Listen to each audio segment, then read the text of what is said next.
Okay, this bathroom's done. In this bathroom, we glazed the vanity cabinets white.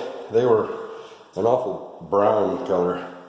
And the vanity top, we glazed the story of granite. This had cracks all through the bowls. Both of them were cracking up. That wasn't going to pass an inspection, so we fixed that all up. The floor, we laid luxury vinyl plank.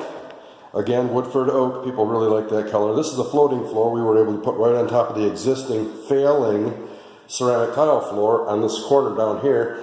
A 12 by 12 ceramic tile was just falling right off. It wasn't even there, actually. So anyway, fixed that subfloor and laid this new floor on top of it, which is waterproof and inexpensive and still looks great.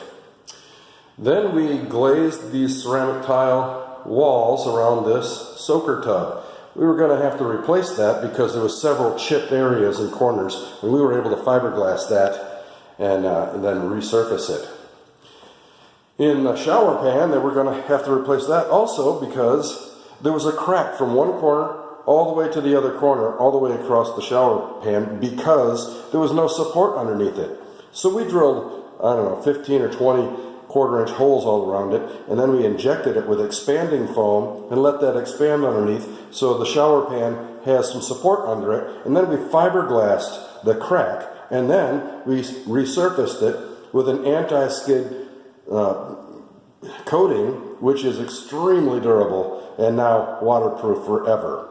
And then we also glazed these ceramic tiles and tied them into this wrap here. And now, once again, these grout lines are sealed forever. Never going to have to worry about a failure with that again.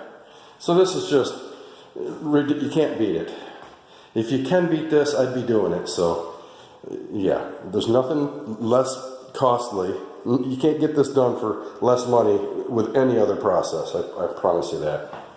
And reinstalled the toilet in here. So all I got to do on this job now is just hang these two doors, and that's it for this bathroom.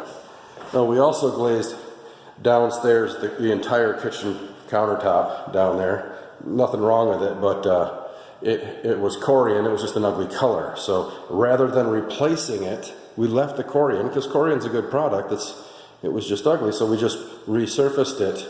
And now it's beautiful down there. And we also had the fireplace mantle down there that was broken in 3 places. We were able to glue that back to the floor and fiberglass the 3 cracked areas down there.